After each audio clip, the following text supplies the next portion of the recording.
আসসালামু আলাইকুম সম্মানিত দর্শক শ্রোতা, আপনারা দেখতে পাচ্ছেন ধানের কারেন্ট পোকার আক্রমণে কী অবস্থা হয়ে গেছে এই জায়গাটা।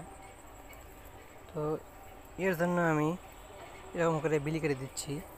দেখেন কি পর্যায়ে আক্রমণ করছে, দেখেন উপর থেকে একদম নিচ পর্যন্ত বাদামি গাছ ফড়িং বা কারেন্ট পোকা আক্রমণ করে গেছে।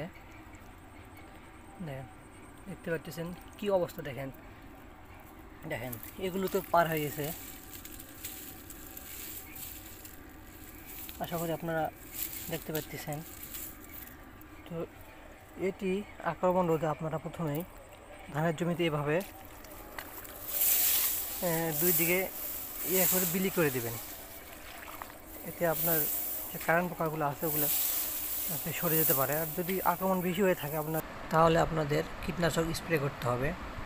পাইমেট্রোজিন অথবা পাইমেট্রোজিন প্লাস মিথেন পাইরাম গ্রুপের যে কোনো একটি কীটনাশক 0.5 গ্রাম পার লিটার হারে পুরো গাছ ভিজিয়ে স্প্রে করতে হবে। আমি গাছ ফড়িং বা কারেন্ট পোকা দমনের কয়েকটি কার্যকরী কীটনাশকের নাম বলে দিচ্ছি। এর মধ্যে যে কোনো একটি আপনারা ব্যবহার করতে পারবেন। প্লেনাম সিনজেন্টা কোম্পানি, পাইরাজিন ইসিআই কোম্পানি, পেদা টিং টিং বেবিলন, ফুল স্টপ ইঞ্জিনিয়ার্সের একটি ওষুধ, এটিও ভালো কাজ করে। আপনারা এগুলোর মধ্যে যে কোনো একটি ব্যবহার করতে পারেন, ভালো রেজাল্ট পাবেন। আপনারা কোন ওষুধ ব্যবহার করে ভালো রেজাল্ট পাইছেন অবশ্যই কমেন্ট করে জানাবেন। কৃষি রিলেটিভ ভিডিও পেতে চ্যানেলটিকে সাবস্ক্রাইব করবেন ও সাথে থাকা বেল আইকনটি বাজিয়ে দেবেন।